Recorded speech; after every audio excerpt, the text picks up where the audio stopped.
What's going on, friends? Welcome back to the channel, and in today's video I'm going to show you the secret to being consistent in your diet and in your weight loss and in everything that you're trying to do so you can get on the other side of all your struggles and finally keep the weight off forever. My biggest pet peeve is that no one on the internet seems to be teaching you how to be consistent. Everyone's just screaming from the rooftop, be consistent. All consistency is key. Just be consistent and all these different things, but telling you to be consistent isn't very helpful, which is why in this video I'm going to show you how to become consistent. That way, weight loss doesn't suck for you anymore.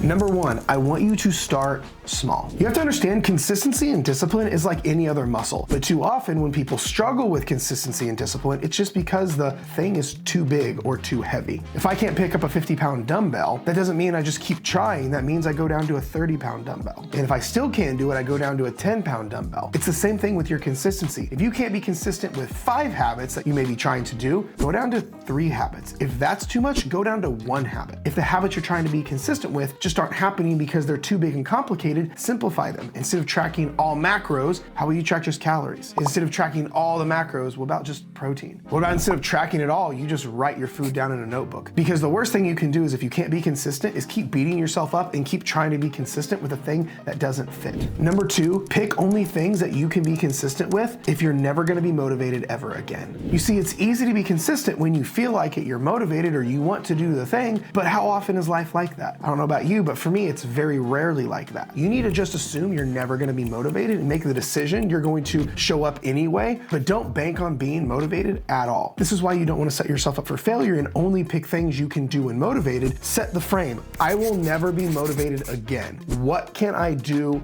and show up with consistently when I'm not motivated? And then add that to the list. Because if you think about the things in your life you're most consistent with, you're never motivated and they are non-negotiables. Brushing your teeth, going to work, paying your bills, feeding yourself and your kids. Those things you're ridiculously consistent with, but you don't rely on motivation to either. And that's how this needs to be. Number 3, only pick 1 to 3 habits that you're going to attempt to be consistent with. One of the biggest reasons people can't be consistent is because the things they're trying to be consistent with are 15 items deep. Track carbs, fats, protein, calories, and fiber while working out 5 days a week, while walking every other day, while journaling and going to therapy and doing this crazy 3-hour morning routine I read on Instagram. It's too much, it's too big, there's too many pieces. But you know what's way easier to be consistent with is 1 habit, 2, 3 tops. The goal with being consistent is minimum effective dose. You should not be trying to change 17 different habits at once. Not only is it not practical, not sustainable, the chances are not very high in your favor you're gonna be successful with it, but it's just not needed. 1 habit done consistently can change your life. 2 to 3 habits is just a bonus, but otherwise you really don't need that many habits. 1 to 3 max. Number 4, make these habits that you're trying to be consistent with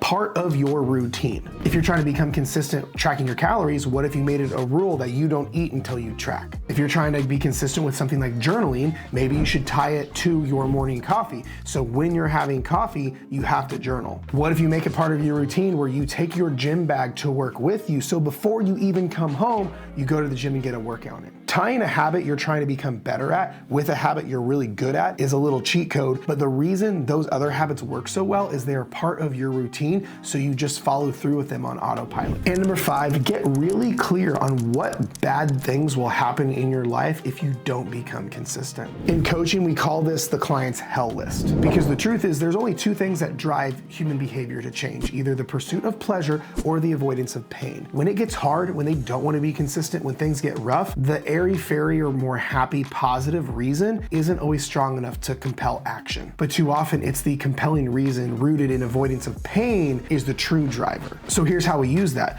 Get a piece of paper and get really clear and write out what is going to happen if you stay stuck and do not get consistent. Are you gonna die early? Are your kids gonna follow in your footsteps and struggle? Are you gonna never go to more social events because you're so uncomfortable? Are you gonna keep skipping on date night and telling your friends that you're busy when you really wanna go out with them? Are you gonna keep avoiding pictures pictures so when you're 90, you're not gonna have any memories? Are you gonna be held back pursuing a romantic relationship because you're so insecure to get out and put yourself out there? Everyone's situation is different, but you have to understand that one of the biggest drivers behind us changing our actions and becoming consistent is when things get really, really bad, and we have to get clear on those things. Too often, most people don't realize what it's costing them in their life being stuck and staying stagnant. I bet if you had a compelling enough reason, everything that you can't be consistent with, you would instantly become consistent with. Get granular. What will happen if I do not get consistent and get my shit together? And then every day that you choose not to become consistent and do the thing that you know you should do, you're choosing that list, and that's really hard to do. That is the 5 secrets to becoming consistent that you can implement right now